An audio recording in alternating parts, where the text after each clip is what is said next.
So, hey y'all, Reg here, and today I'm going to talk about a couple of things. I'm going to talk a little bit about Get Out, the movie Get Out. I'm going to talk a little bit about Unnatural Vegan and her next installment in the whole, intersectionality, the miniseries, and some other things. So, catch me. All right, so you guys, first of all, I went to see Get Out, and I was all excited to get in there and create, and do a little review of the film. I don't want to dig into that. I don't want to dig into that, and that's something that I think I'm going to get into a little bit more deeply in a video that I think I'm going to try to pick that up next week. I just think that there's so many issues with that film, and because I'm in Brooklyn right now, and I am in the middle of this audition process trying to cast a play while I'm here, that's something that, again, I'm going to pick that up next week. Also, I want to let you guys know that I'm not going to be doing a live stream tomorrow. I'm so sorry because there were so many responses. I had about 150 submissions for this play, and so I'm going to actually, we added a second day of auditions for tomorrow. I have a little bit of footage that I'm going to be sharing with that, but I won't share any footage of anyone that we don't cast, so that's something that you can look forward to. So I want to talk a little bit more about, so I'm going to spend the lion's share of this particular video responding to Unnatural Vegan. I don't want to get too deep into it. I promised myself that I wasn't going to watch any more of these videos. And what amazes me is that, well, first of all, I want to say Unnatural Vegan, Sways. Thanks for acknowledging me as a human being. First of all, I want to give you some props for acknowledging me as a human being in your video. I mean, clearly now, after having made 4 videos about you that basically have brought a lot of people to my channel, I'm gonna say, props to you for, bringing it up in the first place. I still, hold to the fact that I don't think you have a clear understanding of what intersectionality is. I've made extremely long videos explaining to everyone how intersectionality is not simply something that you can kind of pick up and take off, but it is a way of describing the way that different types of oppressions come together in people's lives. So Sways, insist on talking about it as a belief system. Maybe it is, maybe it's a belief system. Sways, I don't know if you've watched any of my videos, but I really wish you would watch my videos instead of just commenting on, I noticed that she keeps commenting on comments that I've made on her channel, but if she would come to my channel and watch some of those videos, you would get, I think, a deeper understanding of what I'm talking about. But again, as I said before, it's not your job to understand intersectionality. It's not your job to even acknowledge the fact that oppressions may come together in people's lives in a very specific way. I'll, include an info card with a link to my last video where I go pretty deep talking about the fact that for some people, intersectionality isn't a choice. It's simply, I happen to be a queer person. I happen to be a black person. I happen to be someone who doesn't, I'm sort of a cis male passing, but if I took off all my clothes and you looked at me, you'd probably have some other questions about the way even my body comes together and the way where I might fall on the gender spectrum, right? So there are all of these things that I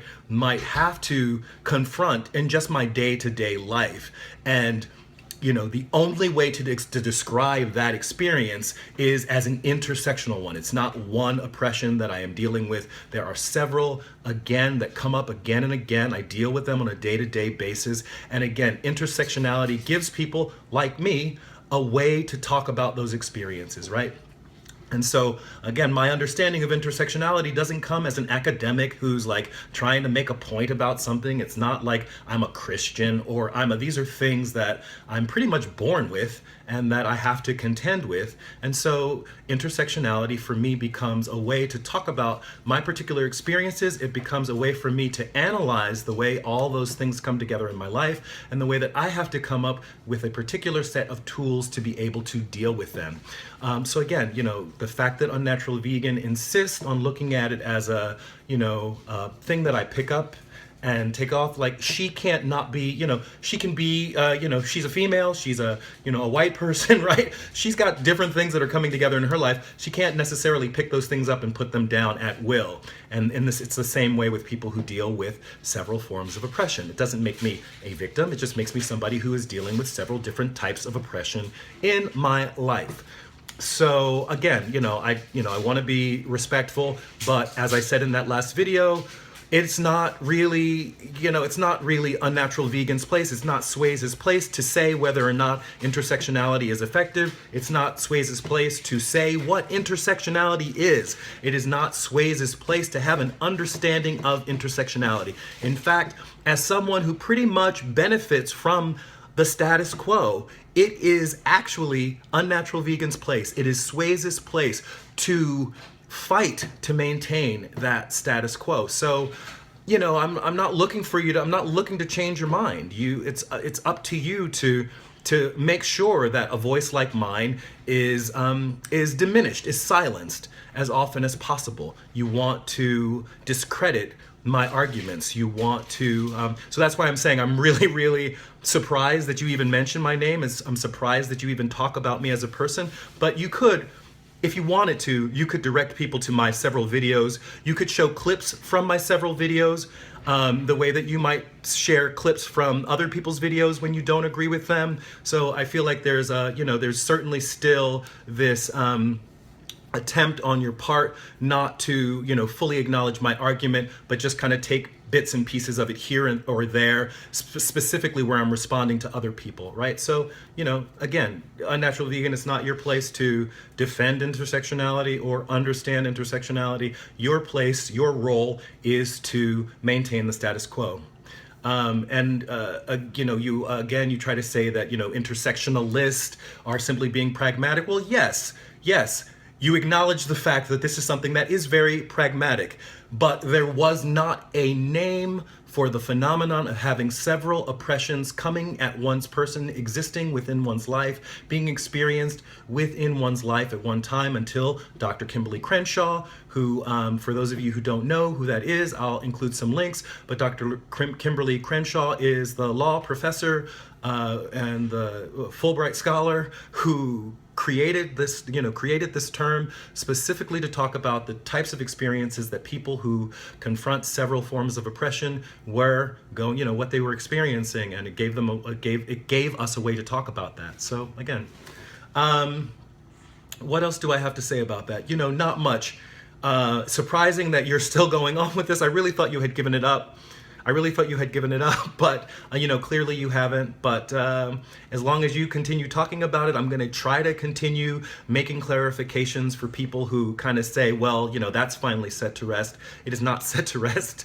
It really isn't set to rest. And it's, again, the responsibility of people like me who are dealing with several different forms of oppression to continue pushing to acknowledge the fact that those exist and that they cannot be addressed through traditional forms of single issue activism, right? They can't work that way, right? Because even in my activism, trying to address animal rights, for example, right? As a person of color trying to address animal rights, I'm going to be confronted with certain types of blockades. So I have to be intersectional in my approach. Another thing that I want to call out is that Sway's says that I'm an intersectionalist. I'm not an ist anything. I'm a dude. I'm this guy who's trying to make it through the world and having a very particular experience, right? I don't necessarily, I've made videos talking about why I don't call myself a vegan. I've made videos saying why I don't think it's a very good idea to call people racist. If Sway's wants to carry a label and then kind of move through the world, with that label, I can't, look at who's holding on, right? Look at who's holding on to a position, and I'm willing to dodge and duck and see, and you know what I mean? So this is, again, as I said in my previous video, who is really being pragmatic and who is simply trying to hold on and argue a position, who's choosing a side and really attempting to hold on to that very particular narrow viewpoint of the world. So I don't want to say much more about it. I've gone on for long enough, and I'm really surprised that Sways has even made another video, but since she has, so, I'm going to comment on it because you guys seem to like to hear, you seem to like this back and forth, and I'm happy to engage in this back and forth to a point. Again, I don't want to come off as judgmental, but as I observe it, it seems to me to be out of, to be not in Sways' best interest to take a position where she acknowledges even the reality of people having several types of oppression operating in their lives. But again, like I said before, not her place. So I'm gonna call it quits right now. That's it for this video. Before I sign out, I'm sorry, again, I'm not gonna have a live stream tomorrow. Not gonna have a live stream, but I may be posting another video, we'll see. So yeah, that's it for this video. Like it if you like it, share, comment, subscribe. This is Reg signing off. Love yourselves. Peace.